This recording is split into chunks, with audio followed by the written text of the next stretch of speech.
buenos días, El Salvador. Bienvenidos sean todos ustedes una vez más para disfrutar esta su entrevista al punto con Sergio Méndez. Esta mañana, ya lo habíamos adelantado, estaremos conversando con el presidente de la Asociación Nacional de la Empresa Privada, ANEP, Luis Cardenal. Conversaremos de todo, absolutamente de todo lo que usted desea conocer. Haremos un balance hoy por hoy de la situación económica que vive nuestro país y del crecimiento que debería de tener este terruño bendito de una u otra forma para recalar en andamiajes que nos permitan tener un crecimiento económico, mejores opciones en climas de inversión y captar de una u otra forma también la inversión de nacionales e internacionales, de empresarios, para que este país salga adelante. Antes, permítame saludar a quien gentilmente mañana tras mañana hace posible el primer segmento de su entrevista al punto con Sergio Méndez, como lo es Mr. Donut.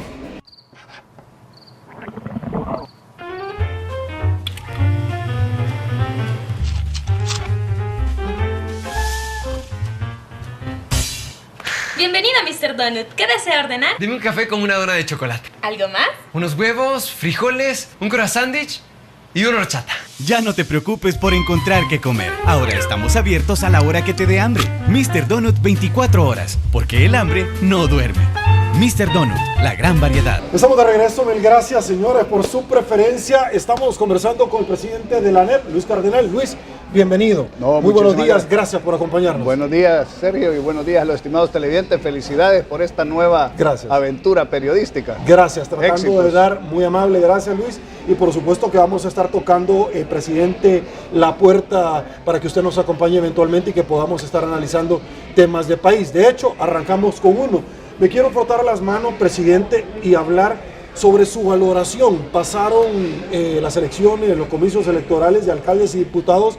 El partido Arena ha sacado 2 diputados más únicamente, 60,000 votos de diferencia menos que hace 3 años.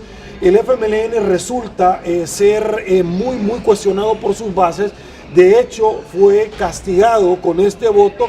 Sin embargo, las elecciones internas ya vienen, de eso vamos a hablar, pero quiero conocer su valoración. ¿Qué sucedió en las elecciones pasadas? Por favor.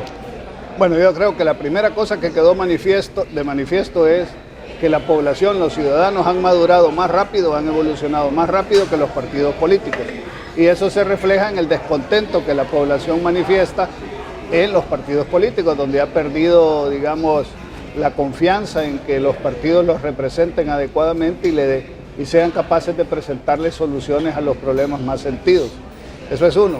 En segundo lugar, creo que también la población demostró un comportamiento ejemplar. Fue de manera ordenada, pacífica, tranquila a votar, con paciencia ha esperado casi un mes los resultados y bueno, los resultados se dan.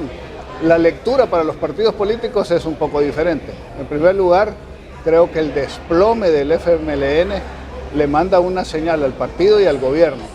No han querido escuchar la cantidad enorme de veces en que se le ha dicho vamos mal, vamos por el rumbo equivocado, hay que dar golpe de timón, hay que cambiar las políticas públicas. Y ellos continuaban a través de la publicidad y la propaganda, de los discursos públicos, de los discursos en el exterior, tratando de vendernos una realidad que no es la que vive la población. Y eso se manifestó en el descontento inclusive desde sus mismas bases. Perdió 42% de su voto, 370,000 votos bajo el FMLN de la última elección.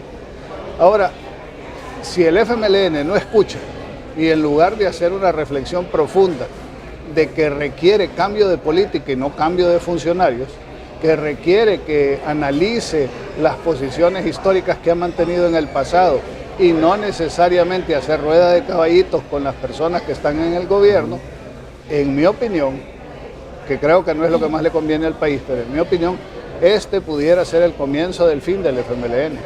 Y digo, no le conviene al país porque el país necesita partidos fuertes y necesita discusión de ideas para salir con las mejores soluciones y las mejores propuestas. Ahora, Arena tampoco debe de pensar de que este es un gran triunfo.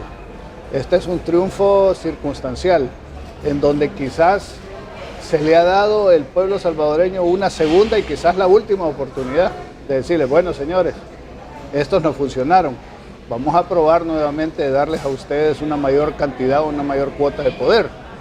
pero si ustedes no responden adecuadamente, entonces no sé si habrá una tercera vez. Entonces aquí creo yo que quizás el único ganador en concreto sería el PCN, que de verdad subió de su última votación a esta. El PDC tenía un diputado, subió a 3. Pero en número de votos, eso fue porque el FMLN perdió. Perfecto. Entonces los votos que perdió el FMLN los ganó el PDC y los ganó CD y logró entrar el Independiente. Pero no necesariamente el PDC ha subido su caudal de votos. Ok, vamos a analizar más adelante la composición política, la aritmética para la elección de funcionarios de segundo grado. No me quiero alejar todavía del evento electoral pasado. Luis, dentro del FMLN se dieron ciertos elementos que a título personal me han llamado la atención. Uno de ellos es que José Luis Merino, que fue y ha sido altamente cuestionado por algunos miembros del ente bicameral con mucha fuerza en Estados Unidos por el tema del narcotráfico, por el tema de su relación con la FARC, etcétera. En su momento fue adjudicado en la casilla número 1 en las internas y por el elector del FMLN fue bajado al 7º lugar y ahora fue expulsado de todo el ordenamiento jurídico número 1, es decir, ha sido un líder emblemático. Número 2, han habido cuadros emblemáticos del FMLN y particular de las FPL, porque hay que decirlo, que es la línea dura que hoy por hoy está manejando las riendas del partido oficialista, que también fueron expulsados. Ante ese mensaje del electorado interno del FMLN, quiero ir, y la posición número 1 de todo esto es cuál debe de ser el mensaje, la factura. Estamos hablando de un tema de las pensiones, Luis, estamos hablando de un tema de la pérdida del TPS como de los Dreamers en Estados Unidos, de críticas lacerantes hacia un gobierno de los Estados Unidos cuando la embajadora le dice nuestro dinero sí les gusta, pero no nos quieren acompañar, de haber caído en un impago de la seguridad o como decimos los que nos gusta el fútbol, una combinación de resultados. Por favor. Bueno, creo que el análisis interno del FMLN es bastante complicado porque hay que conocer al FMLN histórico. Ahorita quienes controlan, originalmente el FMLN lo constituyen 5 organizaciones, de las cuales han expulsado a 3 de ellas y han quedado solo el Partido Comunista y las FPL. Las FPL es en número, numéricamente hablando, como organización mucho más grande que el Partido Comunista. Pero el Partido Comunista siempre ha sido mejor organizado, tiene gente, digamos, con una preparación mucho más profunda y es el que tenía las relaciones internacionales con los demás partidos comunistas mundiales, incluyendo el de la antigua Unión Soviética y el de Cuba. Durante un tiempo el Partido Comunista controlaba los recursos a través de los albanegocios. Eso se cayó. Han quebrado casi todos los negocios de Alba y Venezuela ya sabemos en la situación catastrófica que se encuentra. Quien tiene la cabeza del Ejecutivo es la FPL. El presidente Salvador Sánchez Serén pertenece a la FPL. Medardo González pertenece a la FPL. Pero al interior del partido todavía hay pugnas intestinas en donde se están disputando el poder. Creo que los mismos miembros del partido, los mismos correligionarios, están mandándole un mensaje de la necesidad de evolución y de cambio que el partido requiere para enfrentar la modernidad y las nuevas circunstancias. Porque recordémonos que aunque mucho se le pueda criticar a Arena, los que estuvieron en el periodo de la guerra, los que firmaron la paz y los que gobernaron durante 20 años, no son los mismos que están ahora dirigiendo el partido. Y el partido está dando muestras de deseo de cambio, de modernizarse, de hacer internas, de consultar, que está produciendo problemas, pero por lo menos ese mensaje se está mandando. El FMLN no. El FMLN tiene a los mismos líderes que iniciaron planificando la guerra, que pelearon la guerra, que dirigieron la guerra, que firmaron los acuerdos de paz y 27 años después continúan dirigiendo el partido y continúan dirigiendo el gobierno. Y creo que los tiempos han cambiado, las generaciones vienen cambiando y la gente está pidiendo de que el FMLN se adapte a estos nuevos tiempos y que dé esa renovación. Dentro de esos liderazgos, de los más emblemáticos, está la situación de José Luis Merino, que como bien usted señala es una persona que ha sido cuestionada, que se le ha dado un puesto relaciones exteriores para blindarlo de cualquier juicio o de cualquier ataque jurídico, y que eso a la gente le causó alguna repulsión, y esto se manifiesta en los resultados electorales. Ahora, hay una vinculación entre el Cono Sur, y es que estamos a escasos días donde el presidente Lula da Silva ya tiene un pie luego de haber agotado varios recursos. No, ayer lo condenaron. Lo condenaron, perfecto, pero podría en algún momento también incursionar dentro de otro andamiaje para seguir dilatando esta posibilidad concreta. ¿Por qué menciono a Lula? Porque Lula fue en algún momento una parte vinculante al FMLN y el señor Mauricio Funes, que también fue cuestionado porque abrazaron al señor Funes para que se fuera a Nicaragua, al señor Sigfrido Reyes, que ahora se le nombra también como embajador. Habrá que esperar que acepten las credenciales y todo, Rusia, pero esos señalamientos de corrupción del FMLN que se les han hecho, que en el pasado señalaron al Partido Arena y que es un acto consuetudinario, también ha venido a dañar grandemente en el tema de las elecciones a este partido oficialista. Claro, porque esas son manifestaciones de que lo que tanto criticaron de combatir la corrupción, a la hora que están en el poder, se aprovechan del poder para seguir haciendo más o peor de lo que ellos mismos estaban criticando. Entonces, la gente ve en esto una hipocresía, ve una contradicción profunda y dice, bueno, entonces significa que los mensajes que supuestamente enviaba el partido son mensajes falsos. Dentro de esto también está la parte donde muchos de los correligionarios se sienten abandonados y muchos de los dirigentes políticos han pasado a mejor vida. No en el más allá, sino de aquí, en donde ahora son propietarios, algunos de ellos millonarios, donde andan en carros de último modelo, donde viajan. La nueva oligarquía, como Roberto Gutiérrez lo ha dicho, ¿no? Exacto. Entonces, los mismos correligionarios resienten eso y dicen, bueno, esta situación realmente no es por lo que muchos de nuestros amigos, hermanos, familiares, correligionarios lucharon durante la guerra y murieron o quedaron lisiados. Entonces eso causa repulsión, rechazo, y es parte del resultado electoral que se tiene. Por eso repito, si este mensaje no se lee con la adecuada claridad y se toman, más importante que leerlo, es tomar las medidas correctivas necesarias, el FMLN puede empezar su camino a convertirse en lo que le sucedió a la democracia cristiana del pasado. Ok, Luis, analicemos a otro el aspecto del partido Arena. Está teniendo internas hoy por hoy ya de cara a las elecciones presidenciales. Vemos nosotros a 3 precandidatos que en algún momento aspiran a llegar a ser el representante del partido tricolor. Pero también vemos nosotros moverse algún tipo de aguas o negociaciones cuando el FMLN podría estar arribando a una negociación de coalición o colisión para muchos entre el señor Bukele, y que también podría estar como en la categoría de vicepresidente en esta fórmula. Yo hablo con una gran cantidad de personas y a la misma vez no hablo con nadie, el alcalde de San Miguel, el señor Pereira. Esa es la postura que podría tener, ya que Óscar Ortiz ha declinado, pero también Gerson Martínez, luego de estos resultados, ha dicho, uno de los ministros mejor evaluados en diferentes encuestas, señores, hay que llamar a internas. Él mismo está haciendo esta salvedad.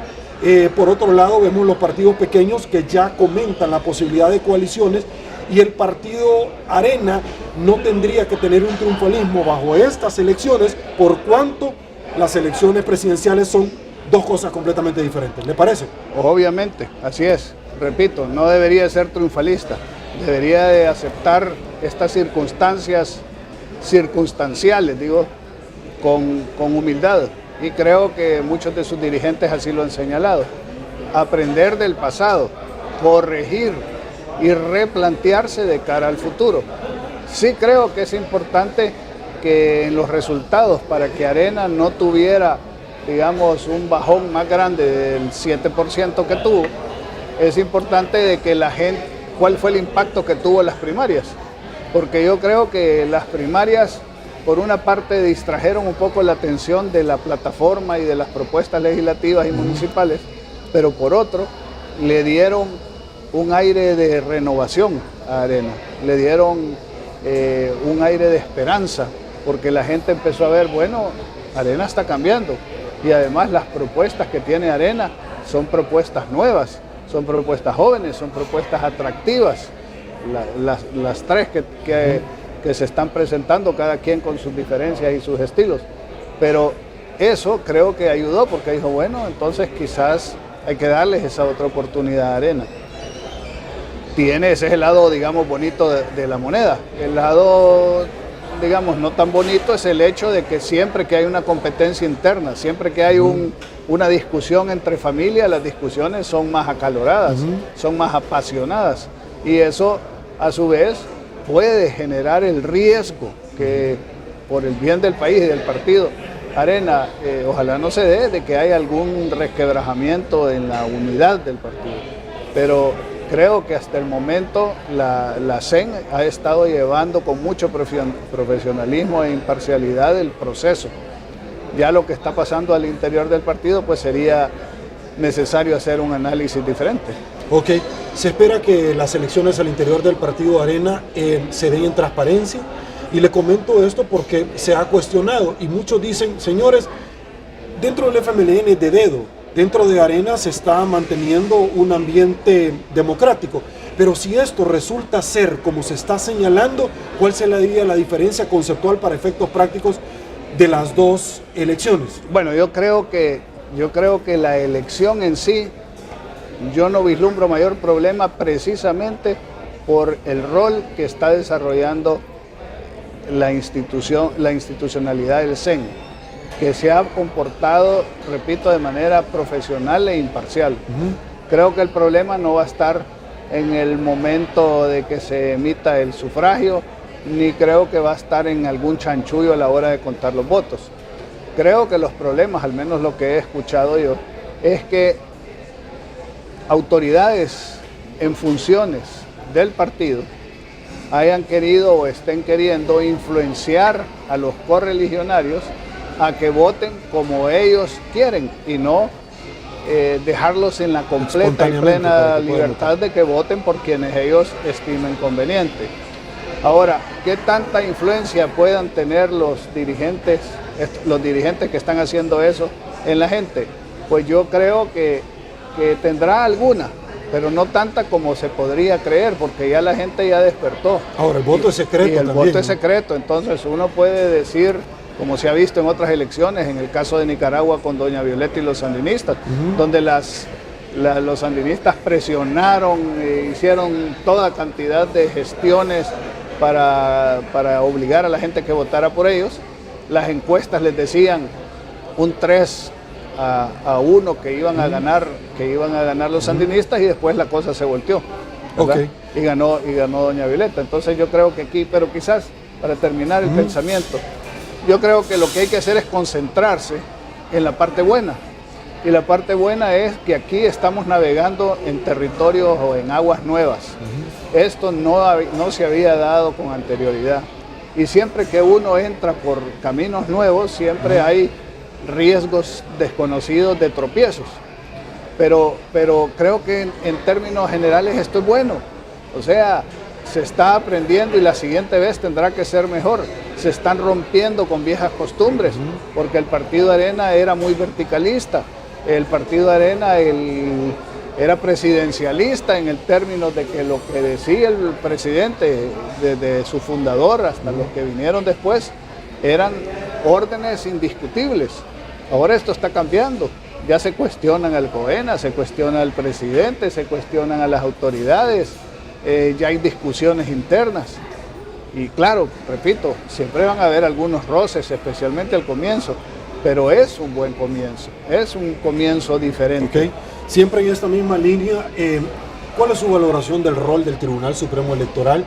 Vimos nosotros a una empresa Smartmatic altamente cuestionada, no solamente en Venezuela, en otros países, que de pronto detallitos, errorcitos, ¿verdad? Donde las personas que iban recalando en ciertos escaños de la Asamblea Legislativa luego empezaron a cambiar no dieron los resultados en el momento cuando el presidente Olivo dijo en 72 horas vamos a tener, llevamos más de un mes y fracción, todavía se está barajeando hoy por hoy en una posición finalista. ¿Cómo estaría esto quedando?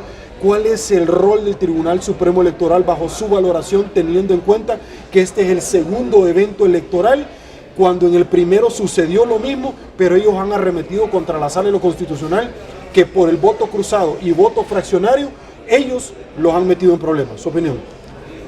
Bueno, en primer lugar, creo que el Tribunal Supremo Electoral se ha quedado corto a las expectativas y a las demandas de la población. Obviamente no ha respondido como la población esperaba. Hay que entender que la nueva manera de hacer fraude, tal como ha sido demostrado en Venezuela y en otros países donde gobierna el socialismo del siglo XXI, no es como se hacía en las épocas de los militares y del PCN, donde el fraude era rellenar las urnas con votos. Aquí el fraude es sofisticado, aquí el fraude es por pedacitos, por poquitos, con DUIs, con votaciones dobles, con vigilantes que votan en diferentes lugares, con papeletas que se pasan para que otros los marquen. Como vimos en un video que se viralizó, ¿cierto? O sea, cargando los dados a favor de uno, en contra de otro, emitiendo DUI, no dejando votar a la gente con el DUI vencido. Por lo tanto, la situación es más compleja y requiere que el Tribunal Supremo Electoral sea más profesional, más acucioso y más eficiente en el manejo de las elecciones. Creo que no lo ha sido. No voy a decir que todo lo que han hecho es malo, pero han cometido demasiados errores que no deberían de haberse cometido, de cara a que la experiencia en la elección anterior debería de haber servido para corregir en esto. Y aquí lo que sucede es que siempre partimos de cero. Hay elecciones, digamos, hay un caso en Costa Rica, en Panamá, por ejemplo, que me mencionaban la vez pasada, que cada vez que hay una elección, al final de la elección se reúne el tribunal con todo el personal y analizan la elección y dicen, bueno, ¿qué hicimos bien? ¿Cómo lo podemos hacer mejor? ¿Dónde nos equivocamos? ¿Cómo corregimos los errores? Y se toman desde la elección recién pasada las medidas correctivas para que en la próxima no vuelva a suceder. Y cuando viene la elección siguiente están mejor preparados. Aquí no. Aquí hay una elección, pasa lo que pasa, hay los descontentos que hay los descontentos. Como vivimos de tropiezo y de crisis en crisis, la siguiente crisis hace que nos olvidemos de lo que ha sucedido. Se apagan las luces del tribunal, se ponen en invernación como hacen los osos polares, y la siguiente elección se vuelven a encender las luces y vuelven a empezar prácticamente de cero, como que si no se hubiera aprendido nada de la elección anterior. De hecho, esa es una de las críticas. Mire, y en 3 años, ¿qué hicieron? Porque la elección pasada fue hace 3 años, pero de pronto, ¿por qué a última hora no se tiene la empresa que Smartmatic lo que iba a hacer es básicamente el conteo? Porque bajo los escáneres coreanos se iba a hacer la transferencia, pero en 3 años, ¿por qué no hicieron nada? ¿Por qué no se prepararon? Es la pregunta del $1.000.000. ¿Por qué? ¿Será por falta de previsión? ¿Será por pleitos internos? ¿Será por incapacidad? ¿O Dios no lo quiera, será por intereses creados y corrupción? No lo sé, pero eso habrá que investigarlo. Aguántenme un ratito, Luis, amigos televidentes, debo de hacer una pausa. Esto se llama El Punto con Sergio Méndez. Pausa, volvemos.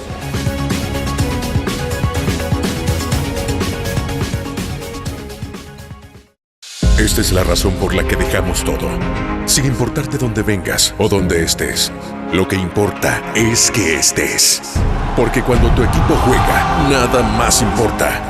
Cada jugada la vivimos y cada gol lo celebramos. El fútbol es pintarse el corazón de esperanza, es romperse la garganta con cada gol. En la cancha somos uno solo. Así es la Liga Pepsi, nuestro orgullo nacional. Cualquier momento es perfecto para dejarse llevar por una rica tentación. ¡Nieves! Puede venir en muchísimos sabores. Banana hawaiana. Tan natural como la fruta. Banana split. Increíbles mezclas. Cake helado. Cappuccino. Hay una gran variedad de especialidades. Sundays. puedes escoger la que más te guste y disfruta una tentación bien helada. Boston Premium Ice Cream.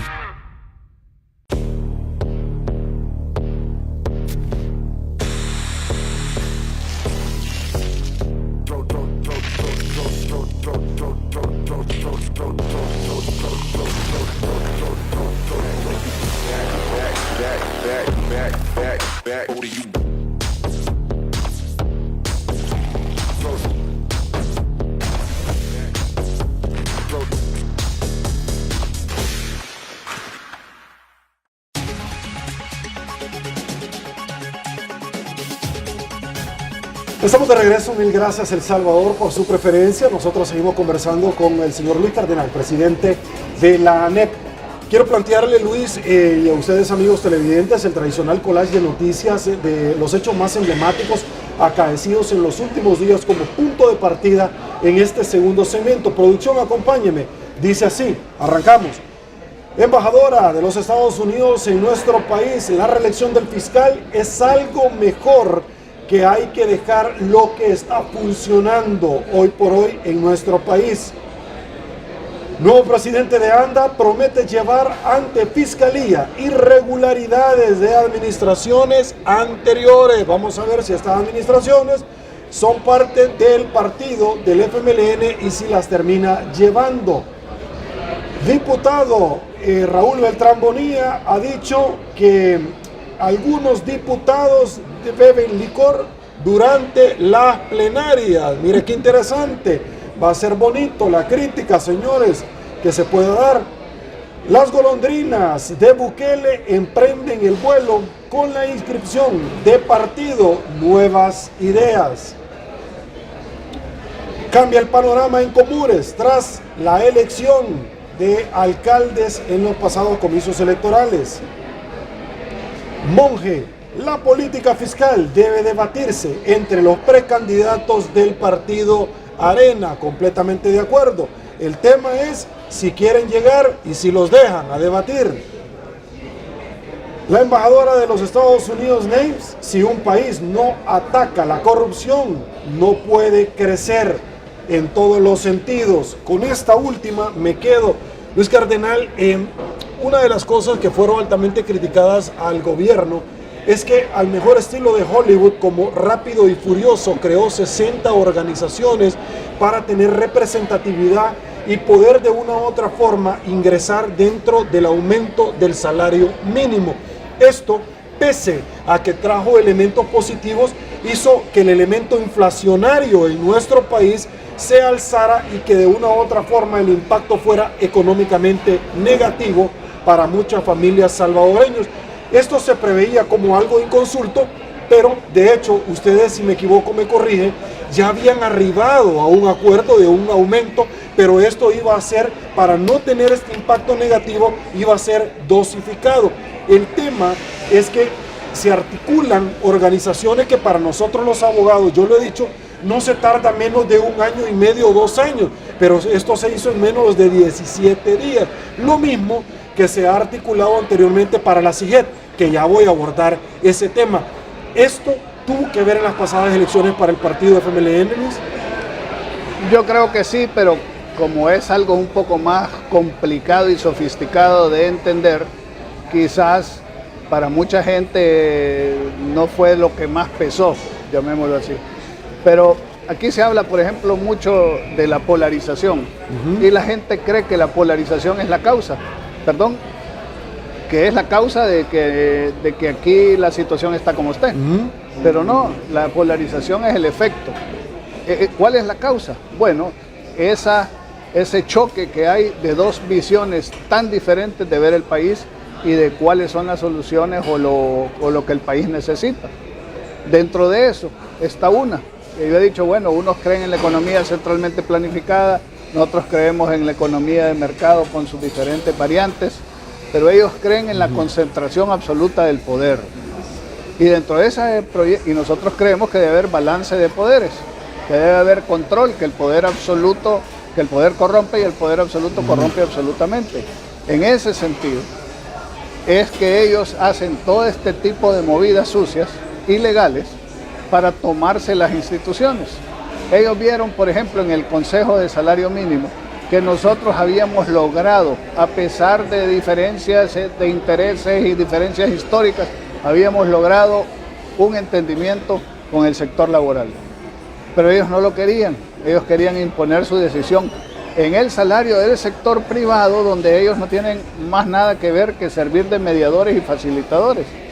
Entonces hicieron toda una movida para esperar que se vencieran los tiempos, para no sancionar el acuerdo que teníamos, que era básicamente el mismo, llegar a los, en vez de 300, creo que eran $298, pero llegábamos en un periodo, en un inicio de 24 meses y después de 18 meses, para irlo haciendo gradualmente y que la economía se fuera adaptando y los sectores pudieran planificar cómo es que iban a hacer los aumentos. Pero ellos lo hicieron de romplón.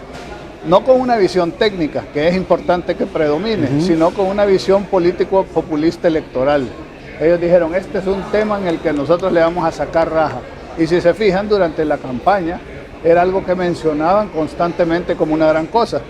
Hoy resulta que técnicamente hablando, hasta el mismo Fondo Monetario Internacional les dice, miren, que no hay aumento de salario porque el aumento de salario está generando problemas fiscales y está generando problemas en que la economía no está creciendo y hay sectores que han perdido toda competitividad y se encuentran en riesgo de quiebra, como es el sector café, que juraron que íbamos a tener producción récord de arriba de 1.500.000 quintales y a duras penas producimos 800.000. Y vean cómo está la gente en el campo en esas zonas, donde eran zonas agrícolas bonancibles en el pasado, y ahora hay hambre y miseria, cosa nunca vista en la historia. Pero bueno, el asunto es que a través de estas triquiñuelas, ellos hicieron con los sindicatos lo mismo que después hicieron con nosotros en la CIGET y que han venido haciendo en CEPA y en muchas de las otras autónomas en las cuales el sector privado tiene alguna participación. Entonces, ellos lo que buscan es el control total de las instituciones, para poner las instituciones no al servicio de la gente, sino al servicio de un proyecto político ideológico. Y eso es lo que genera la polarización, porque sectores o personas como yo o como ANEP no estamos dispuestos a aceptar como válido ese tipo de actuaciones. Y por eso no estamos presentes en el Consejo Nacional del Salario Mínimo. Y por eso no íbamos a participar en la CIGET y pusimos las demandas en la CIGET, que se han demostrado con toda claridad la manera ilegal, fraudulenta, sucia de cómo se quieren tomar las instituciones. Ahora, este hecho es como consuetudinario porque hablamos acerca del Consejo del Salario Mínimo, cómo se dio, hablamos posteriormente del tema de la CIGET, cómo se dio, pero también una cosa me lleva a otra, y es que en su momento en la FEDAES también se le pidió, que me merece todo mi respeto, pero debo de decirlo, que a su vez había sido nombrado en la CIGET al señor Gregorio Sánchez Trejo. Luis, no es la primera vez que la FEDAES ha sido altamente cuestionada.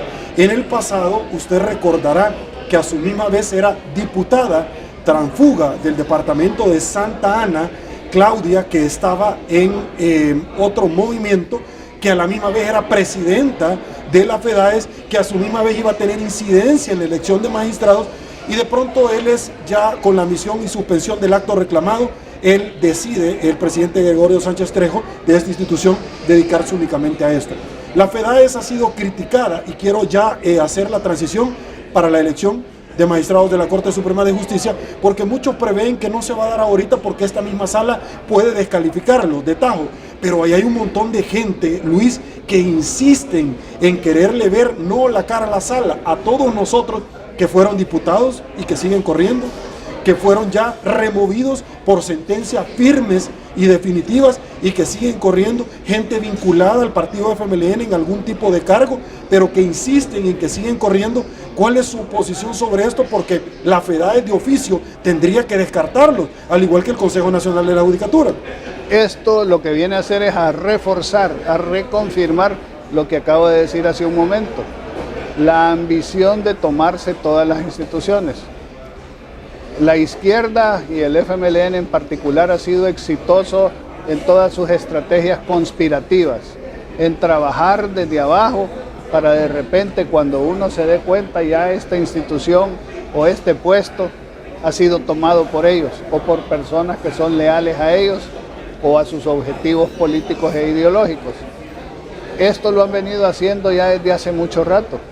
El sistema judicial, de acuerdo a diversos análisis, es un sistema que tiene un montón de problemas precisamente porque ahí se lo han tomado no las personas idóneas, sino las personas que llegan ya con una misión de servicio o de lealtad, no al pueblo y a la justicia, sino a un partido político.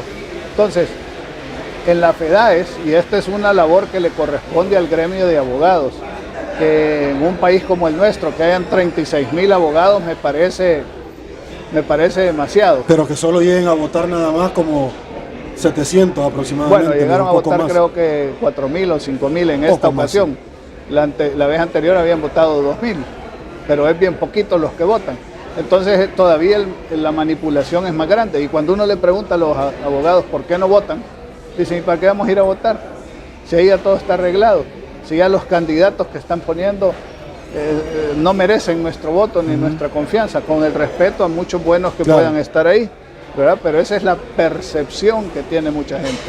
Entonces, nuevamente lo que se ha dado en la FEDAES es la manifestación de ese interés de tomarse las instituciones, porque ¿qué es lo que quieren ellos? Bueno, yo voy a poner a mi gente, a la gente que es leal a mí, no que sea la más capaz, la más honesta, la de mayor experiencia, sino la que me va a responder a mis intereses, la voy a poner de candidato para que cuando lleguen a la asamblea los diputados no tengan mucho campo donde elegir, porque todos los que están ahí están vinculados a un partido político. Histórica y tradicionalmente la aritmética legislativa es la que ha decidido por cuotas. Vos tenés más, vos agarrás 3, yo agarro 2, vos agarrás 1. Ahora, lo que se está tratando de hacer, la sociedad civil está demandando que los que lleguen ahí sean las personas idóneas, las más capaces, las que tienen los mejores currículum, los que tienen una trayectoria limpia, los que tienen independencia. ¿Por qué? Porque la práctica nos ha demostrado que eso es lo que el país necesita y es lo que más nos conviene. Estos magistrados de la actual sala, muchos, creo que 2, eran considerados gente de izquierda. Sí, no Sidney todos, Blanco y Florentín Meléndez, que en algún momento tenían ¿sí? Algún tipo de acercamiento. Rodolfo González no era considerado de derecha, ¿verdad? Pero ¿cuál es la gran virtud que han tenido? Que han sido independientes, que no han respondido a intereses de nadie. Y aunque yo no esté de acuerdo con todas las sentencias que han dado, pero sí tengo que reconocer la valentía en haberlas dado, y que ellos han sido los generadores de las transformaciones políticas que le correspondía hacer a los partidos políticos y a los políticos, pero que por sus propios intereses no las hicieron, y que entonces esas transformaciones políticas que tanto necesitaba el país se han dado a través de sentencias de la sala y no a través de evolución de los mismos políticos. Eso es parte del por qué la sociedad se está alejando o se ha alejado de los partidos políticos. Hay temor desde la Asociación Nacional de la Empresa Privada, de las empresas, de los representantes que ustedes aglutinan por la próxima conformación de la Sala de lo Constitucional, que ha tenido un papel impresionante desde su fundación, desde la Constitución del 83 para acá. Yo no diría temor, pero sí tal vez preocupación de que no vayamos a retroceder lo que se ha avanzado. Que aquí este proceso, así como el proceso democrático, debe de ir siempre dando pasos hacia adelante. Así sean pequeños, pero que sean para adelante.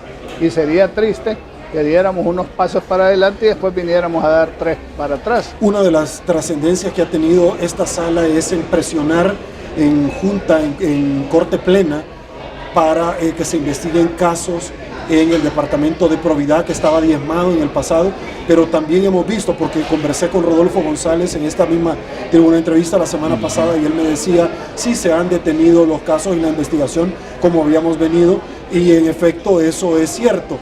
Probidad en el pasado prácticamente fue invisibilizada, si lo podríamos decir así, cuando en su momento Pino Cáceres trató de hacer bien las cosas en este país, y ahora vemos a funcionarios que han sido condenados. Es una de las grandes hazañas que este país ha resultado al final aplausible en el concierto internacional. Sí, y creo que tiene que continuarse haciendo, pero tenemos que tener mucho cuidado en hacerlo bien, en que esto no se vuelva, que sí se vuelva un combate frontal y fuerte contra la corrupción, pero que no se vuelva una cacería de brujas, que no se vuelva un instrumento político para perseguir al opositor, al adversario o al crítico, porque eso sí sería triste, desnaturalizaría el combate a la corrupción y haría de que esta tan necesaria lucha perdiera fuerza y perdiera apoyo de algunos sectores.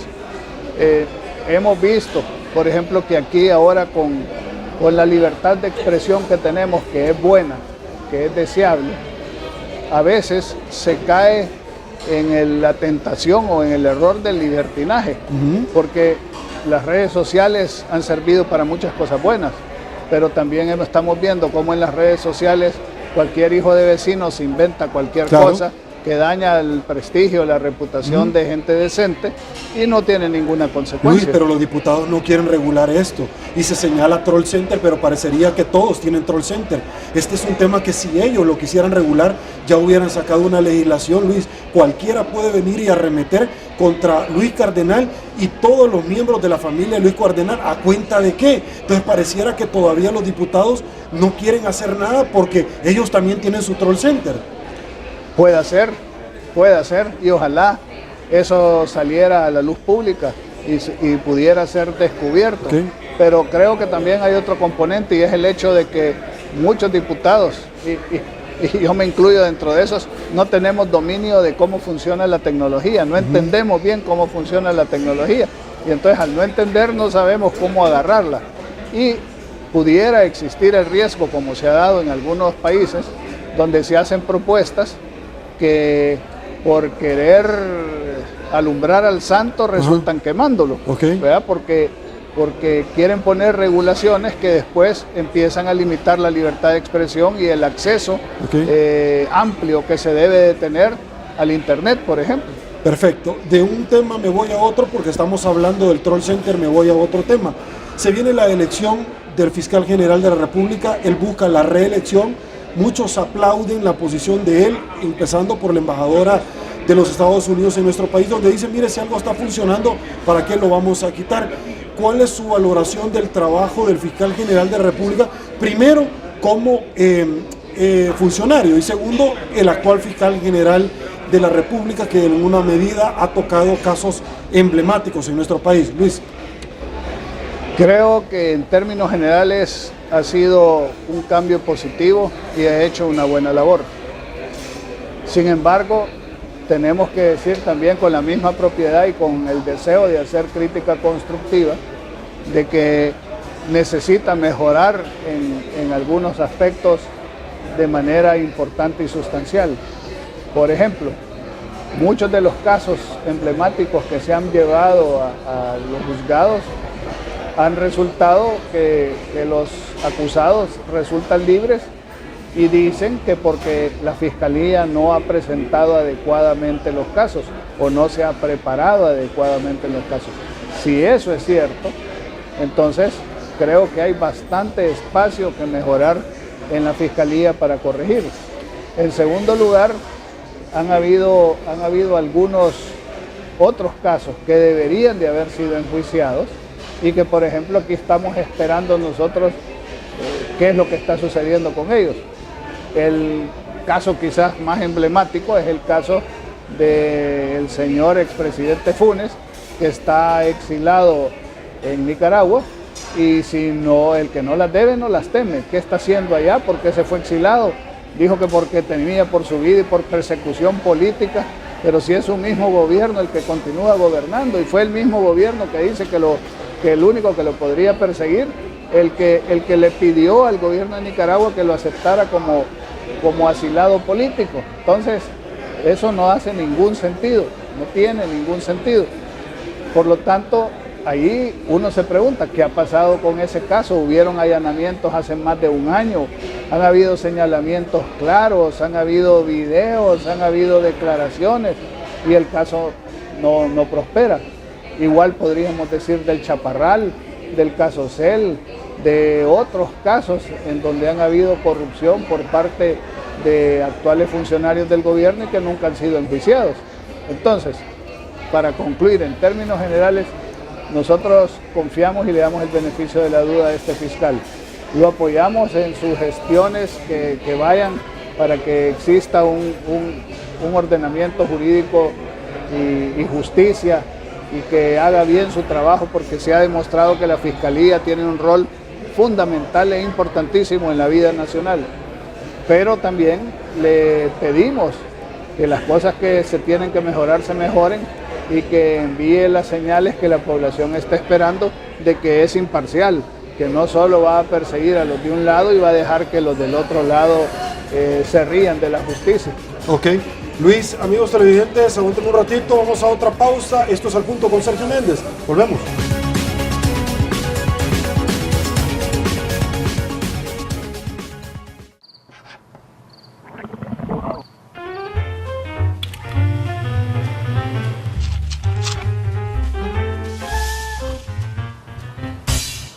Bienvenido, Mr. Donut. ¿Qué desea ordenar? Dime un café con una dona de chocolate. ¿Algo más? Unos huevos, frijoles, un croissant sándwich y una horchata. Ya no te preocupes por encontrar qué comer. Ahora estamos abiertos a la hora que te dé hambre. Mr. Donut 24 horas, porque el hambre no duerme. Mr. Donut, la gran variedad.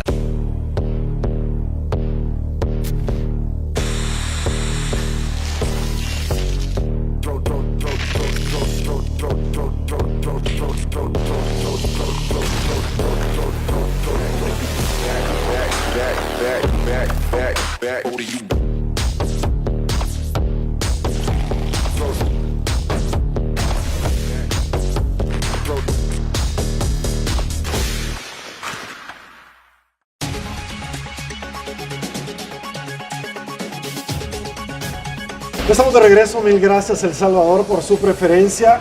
Quiero aprovecharlo al máximo, Luis Cardenal, en este segmento para hablar de economía. Y es que muchos se preguntan, ¿y cuáles fueron los cambios del partido FMLN más que simples rotaciones?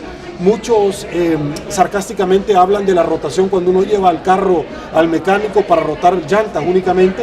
Pero se ha hablado adicionalmente que, mire, se va a mejorar el subsidio ahorita del gas propano, prácticamente el tambo de 25 libras, por eso se removió el presidente de ANDA, porque se va a mejorar. Si eso es cierto, la primera pregunta de todo esto es, Luis, ¿de dónde se va a sacar la plata cuando no se tenía y caímos en un impago? Y si esto se puede hacer, ¿por qué no lo hicieron antes? ¿Cuál es su opinión, por favor? Exactamente esa. ¿Okay? Exactamente esa. ¿Por qué no lo hicieron antes? ¿Por qué no escucharon las críticas que se dieron? Obviamente, los cambios, lo dije desde un comienzo, lo que se hizo ahí fue una rueda de caballitos.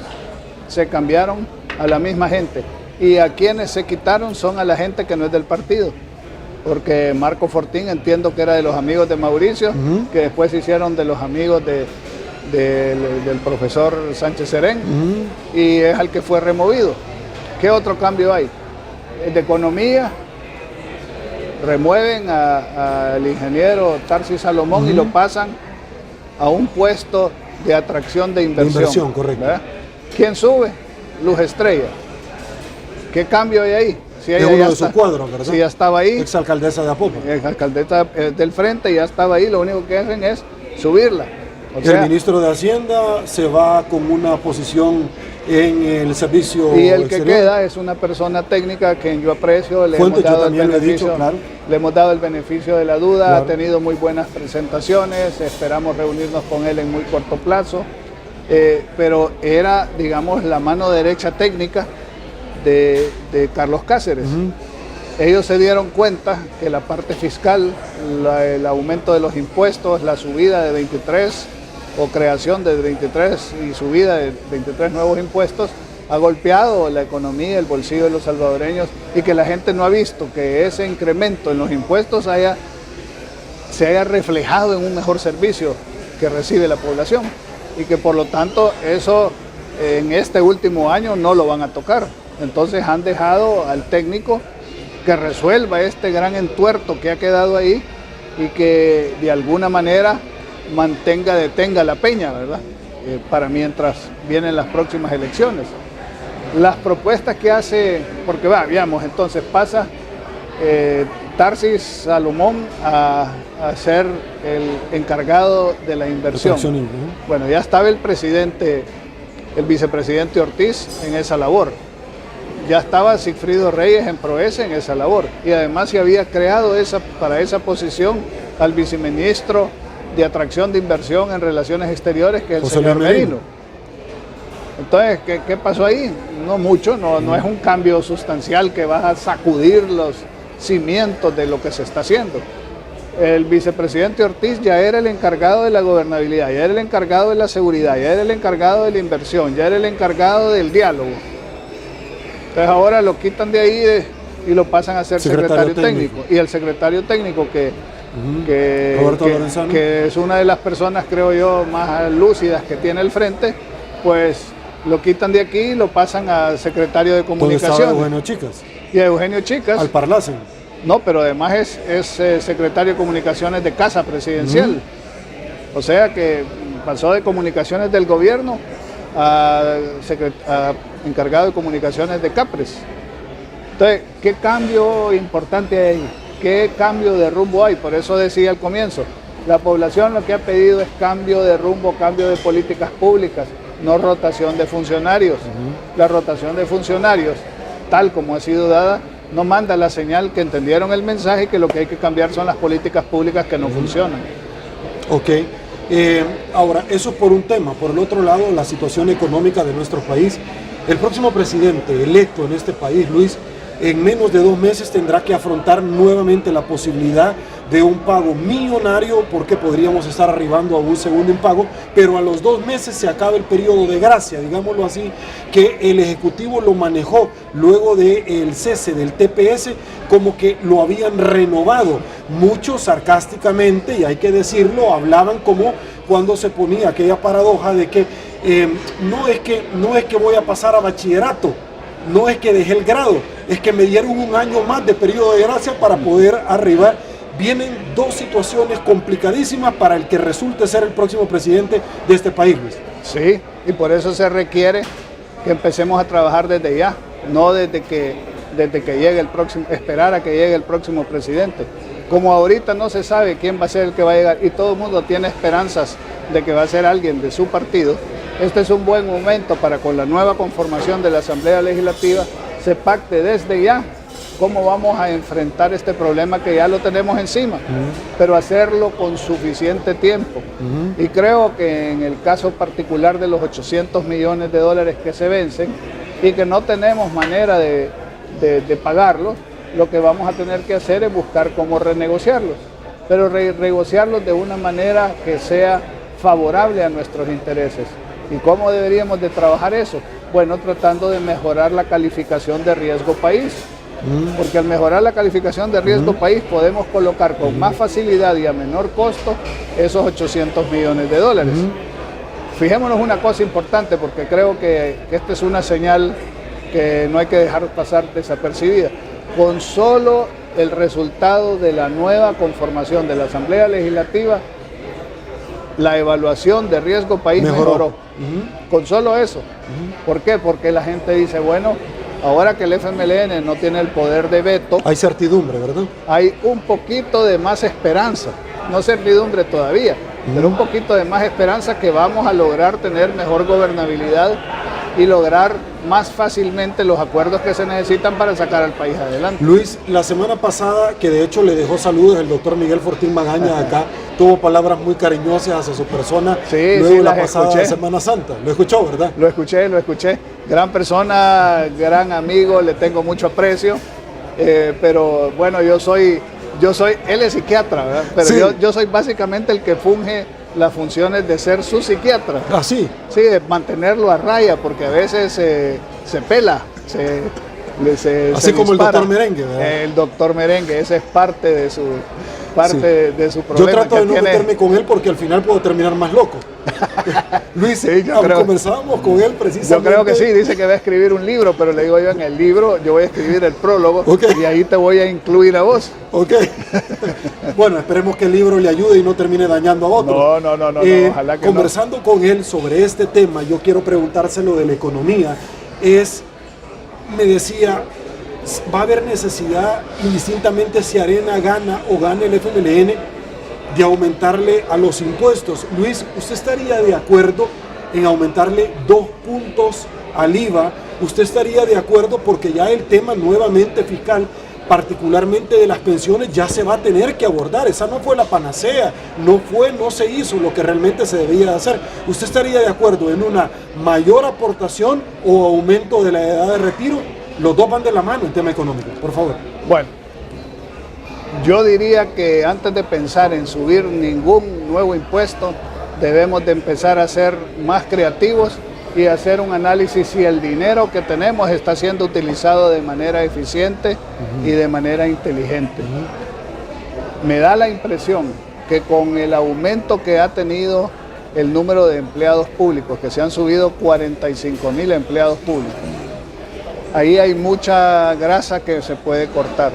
No estoy hablando de despidos, pero cuando tuvimos el diálogo con el gobierno, nosotros les hicimos una propuesta de 2 partes, fundamental, básica, lógica, de la cual nos dijeron sí, pero no hicieron nada. Y es, miren, hagamos un inventario o hagamos una auditoría de los puestos públicos. La primera auditoría es bien sencilla. Veamos quiénes están en planilla cobrando salario y no están llegando a trabajar. Los batallones cobran. Eso se hizo en Honduras. Y Honduras descubrió que 10% de su planilla no existía. Juan Orlando Hernández lo quitó. Y entonces se ahorraron, creo que fueron 200 o 300 millones, 10% de su planilla. Se ahorraron con eso. ¿Por qué no hacemos nosotros lo mismo? ¿Por qué no vamos a cada ministerio, a cada entidad pública y decimos, mire, están cobrando sueldo, ¿dónde están? ¿Dónde está su escritorio? ¿Qué es lo que hacen? Enséñeme los reportes. Y aquel que no tenga justificación de estar, le está robando al pueblo. Luis, y habría que por lo muy menos despedirlo. Hay partida secreta. En determinado momento, a mí, a título personal, diputados de Arena me dijeron, Sergio, cuando estábamos discutiendo, el señor Manuel Melgar dijo, sí hay partida secreta, pero es muy baja, alrededor de unos 60 millones de dólares. Luis Cardenal, ¿ustedes han identificado partida secreta dentro del Ejecutivo? Siempre ha habido y siempre y continúa habiendo. ¿Es necesario? Pudiera ser necesario para algunas cosas, pero yo creo que el secreto se tiene que transparentar. No tiene que ser como se ha manejado en el pasado, de una manera secreta, oscura, donde esos fondos puedan ser utilizados para cualquier cosa. La Sala de lo Constitucional ha ordenado auditar el organismo de inteligencia de Estado, donde ellos muchas veces han dicho que parte de estos fondos sirve precisamente para eso, pero la naturaleza del OIE no permite divulgarlo. Y hay alguna cierta justificación para eso, porque es el organismo de inteligencia del Estado. Digamos, en los mismos Estados Unidos hay presupuestos para la CIA, hay presupuestos para los estamentos militares, para lo que ellos llaman Research and Development, de nuevas armas, de nuevas tecnologías, etc. Y eso no puede estar abierto a que todo el público lo conozca porque esa filtración de información secretos de Estado, puede dañar al Estado. Pero sí creo yo que los gastos secretos no pueden o no deben de ser para comprar voluntades. No debe de ser para que llegue el hombre del maletín negro a la Asamblea Legislativa a conseguir votos. No puede ser para que se den dinero para que una sentencia salga de un modo o salga de otro, se compren magistrados o inclusive periodistas y la opinión pública y los medios de comunicación, como se dice ha sucedido en el pasado. Eso se tiene que transparentar, pero tampoco podemos ser demasiado papistas y decir, miren, aquí todo tiene que conocerlo todo mundo, porque eso tampoco creo yo que es viable ni es sano. Perfecto. Vamos a otra pausa, señores. Esto es Al Punto con Sergio Méndez. Volvemos.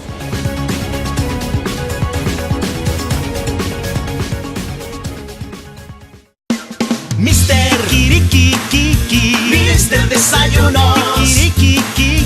Para iniciar mejor todas tus mañanas. Cuando sale el sol, Mr. Donut ya me espera con su variedad. A mi corazón contenta.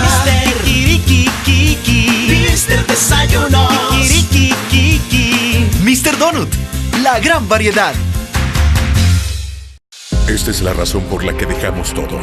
Sin importarte dónde vengas o dónde estés, lo que importa es que estés. Porque cuando tu equipo juega, nada más importa. Cada jugada la vivimos y cada gol lo celebramos. El fútbol es pintarse el corazón de esperanza, es romperse la garganta con cada gol. En la cancha somos uno solo. Así es la Liga Pepsi, nuestro orgullo nacional.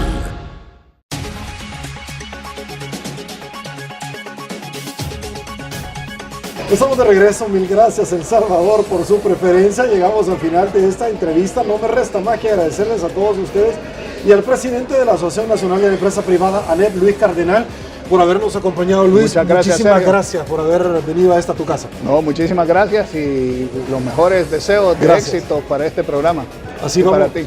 Así tiene que ser y por supuesto, como había comentado, vamos a estar tocando, Luis, a su puerta para que nos siga acompañando y analizando temas de nación. A la orden, siempre será un gusto. Gracias. El Salvador, llegamos al final de esta su entrevista. Así están las cosas hoy por hoy en nuestro país. Si le gustó la entrevista, comente la mañana. Será hasta el día de mañana el mejor de los éxitos en este día. Soy Sergio Méndez. Pasen muy buenos días y una vez más que el Señor nos bendiga a todos.